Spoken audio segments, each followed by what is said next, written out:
Hello, good morning or good evening whenever you are watching this. I hope you are doing well. My name is Catherine and today I am reading 1-star reviews of my favorite books.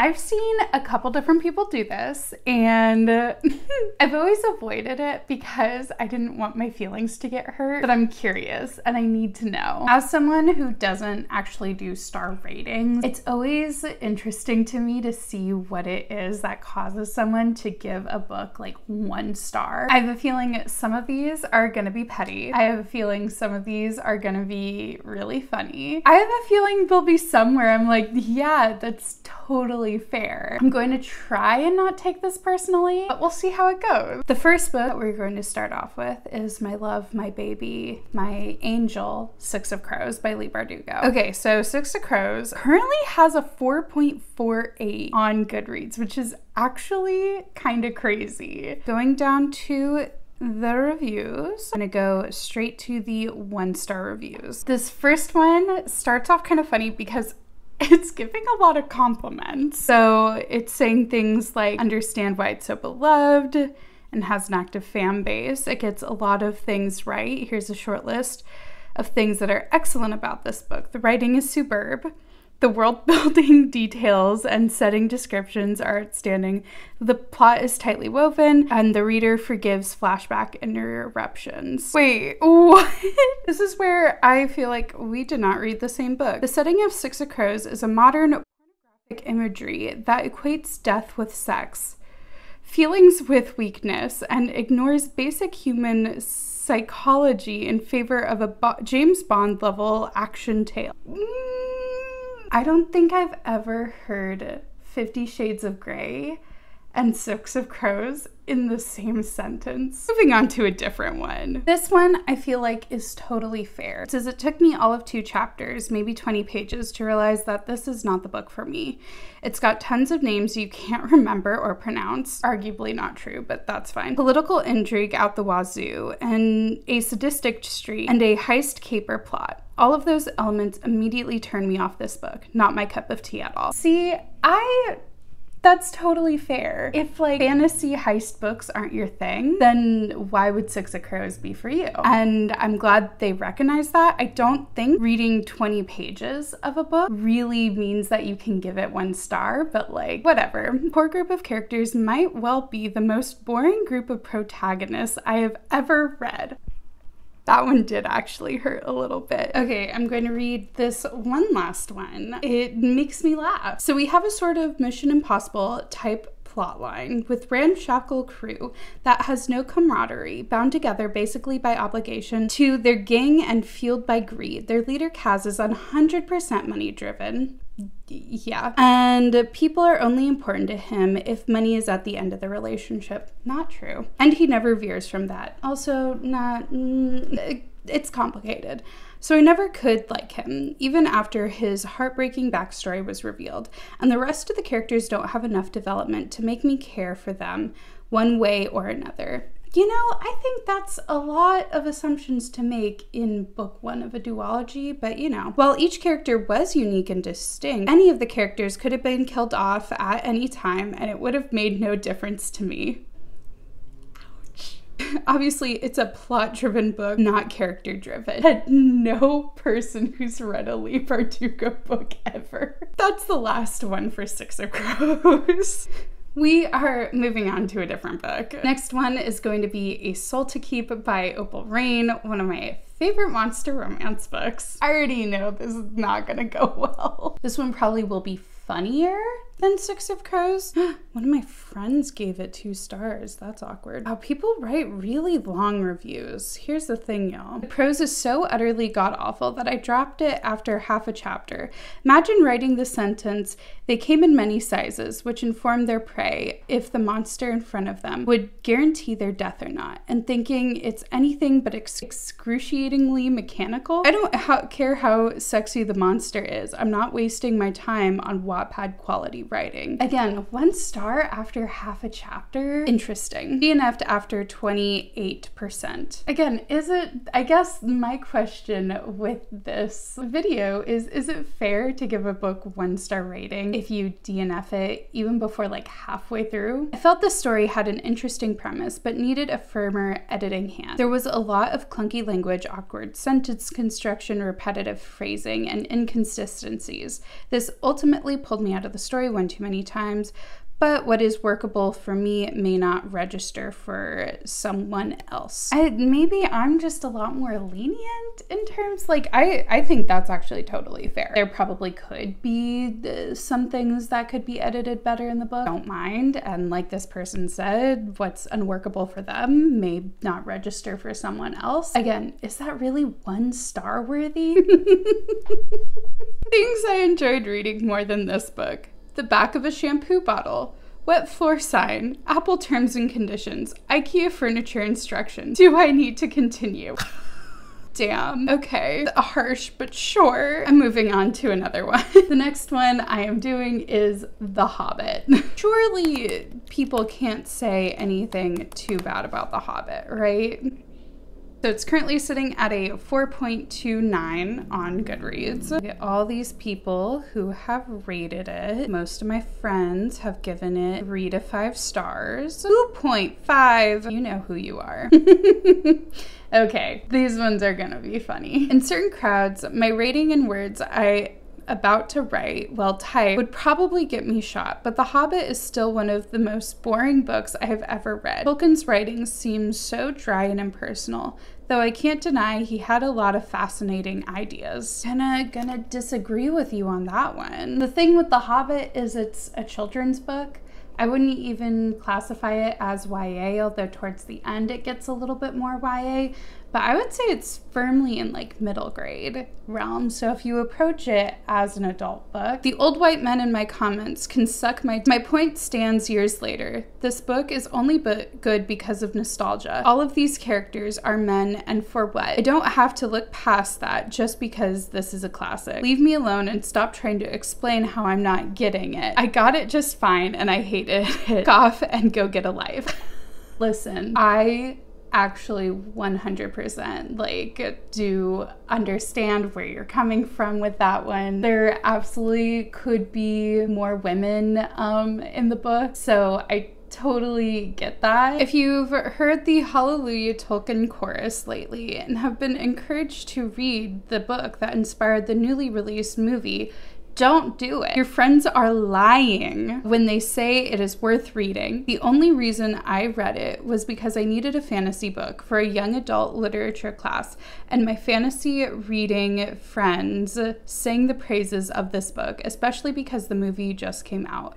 I had started reading it a few years ago and put it down, but after hearing all the hype, I picked it up again and decided to give it a second chance. That chance, my friends, was its last chance. So dramatic. I actually really like this one. As I'm not a fantasy person, this was a struggle, and halfway through I remembered that no one was forcing me to read it, so I put it quietly back on the shelf. Let's go with my favorite Emily Henry book, Happy Place, next. Okay, that one is currently sitting at a 4.1 star. This is not gonna end well. I'm not gonna read this whole review because it's very long, but the beginning starts, buckle up bitches because I have some things to say. P.S. If you like this book, I'm really, really, really happy for you. I wish that could be me. They got a little personal in their review, and I felt like a third wheel, or perhaps like I was in the middle of a friend group which I wasn't a part of, and it made me feel uncomfortable. I felt like this in the past in many friend groups, and it feels awful. And if Emily Henry's point was to make me feel like I belonged with them, well, it didn't work out. They didn't even feel like best friends because there was a lot of tension and they were keeping secrets from each other. Yes, I know this last thing happens a lot IRL. It sounds like maybe you need to go to therapy. Like with love, I'm saying that. Because what do you mean you thought you were supposed to be part of this fictional friend group? Miss Henry, can you explain how Shorty is going to pay those loans off? At least she didn't get a degree in theater and is now not in any way working in theater. Some of us find these relatable. I'm just saying. I was so irritated with this book. I basically hate read it. So much eye rolling, so much miscommunication. I was like, that was the point. These characters are so idiotic with their decisions and ideas of love romance. Friend group is also stupid, and the way everyone treats each other is terrible. Ugh. Definitely the worst rom-com I've ever read, and the worst Emily Henry book by far. Arguments can be made that it's not a rom-com. It is a contemporary romance. I don't think there's anything really comedic about it, but you know, that's just me. Moving on, we're gonna do another popular book, If We Were Villains by Emil Rio. I found this book highly relatable as someone who went to theater school and could very much imagine people getting a little out of hand with an accidental murder. Just saying. It is currently sitting at a 4.16 rating. I have 64 friends in our following that have rated it 5-star, 4-star, 4-star, 5-star, 3-star, 4-star, 2-star, going to the 1 stars. I'm going to break my silence and speak my truth. This is the secret history for dummies with annoying theater majors, and you can't convince me otherwise. I've never read a secret history, and theater majors are annoying. I say affectionately, as a theater major. What normal human being starts quoting Shakespeare verbatim in the middle of a sentence?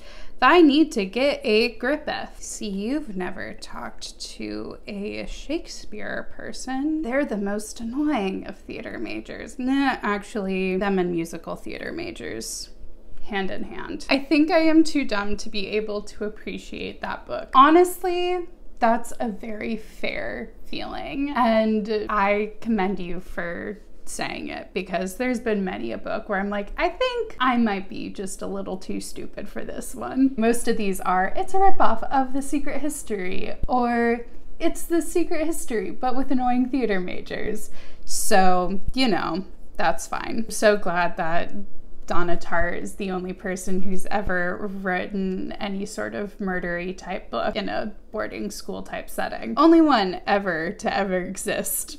Next is gonna be A Marvelous Light. Okay, this one so far has the lowest rating in terms of the overall rating, with a 3.97. Also, I just saw it says this is for fans of Georgette Heyer or Julia Quinn. Hard disagree, but sure. Seeing a lot of 3 to 5 stars from my friends. Let's go to the 1 star. Okay, this person DNF'd at 4%. I don't know if that really means that you can give something a 1 star. The writing style was the major setback for me. Historical fiction is already iffy for me, but especially if it doesn't have modern writing. What? This, of course, is a personal issue, and if you don't mind old-timey writing, then you'd probably enjoy this more. The pacing was slow, which I usually don't mind too much if the characters are enough to keep me entertained, but they weren't. Both Robin and Edwin were interesting enough, but not enough to keep me engaged.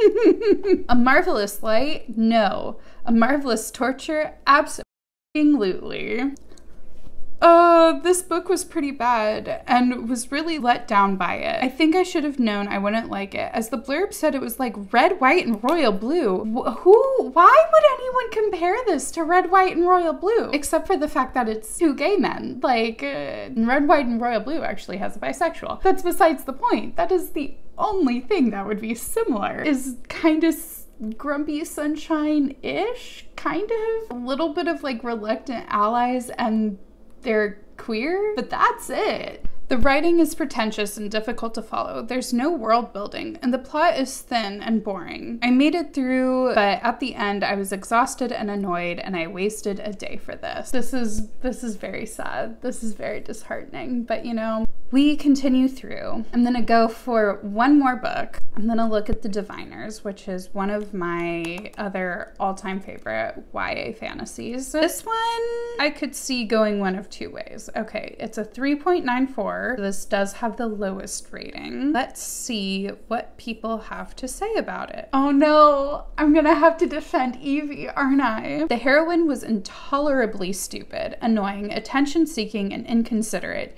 She grated on my nerves so badly, I can barely bring myself to read on. I find Libba Bray's writing style for this book completely unreadable. I have a strong suspicion she read a reference guide to using slang during the Flapper era and made it her personal goal to use as much much speak-easy language as possible in every single sentence. Here's the thing. It's a 4-book series, and I know talking about Evie because Evie is insufferable and annoying and the worst in the first book.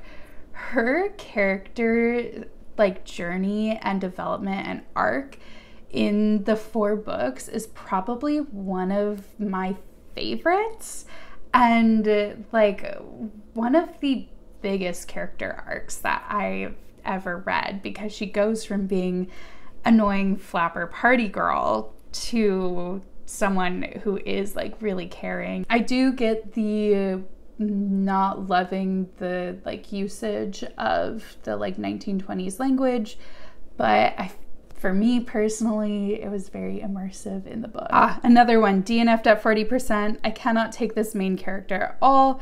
I couldn't connect to her. I couldn't connect to the writing. I could not visualize her surroundings despite the useless, extensive descriptions. On a positive note though, the villain was creepy. There were a specific scene in the book that made my hair stand up. It was so disturbing. I wanted more of that, but things were just moving way too slow, and at times the entire book feels pointless. The villain of this book is horrifying and terrifying. In theory, I thought I would love this book, and it's got everything: flappers, mysteries, supernatural powers, a cool cover, but no, I did not enjoy this book at all, and here's why. Number 1, Evie. I can't believe I have to defend Evie this much.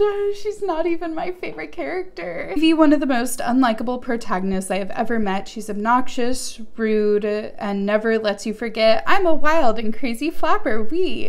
Shut up, Evie. Honestly, I feel like the books could be kind of summed up as that. Just shut up, Evie. But I love her. She's the worst. Okay, final one, where to start.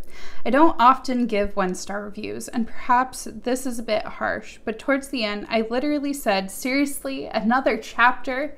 And almost chucked my Kindle, and we are just gonna leave it at that. There we are. We're leaving it right there before my feelings get too hurt today, or if I have to defend Evie one more time. In the end, it seems like people give 1 stars to books they DNF, which, again, if you DNF something at 5%, I don't know, like, what?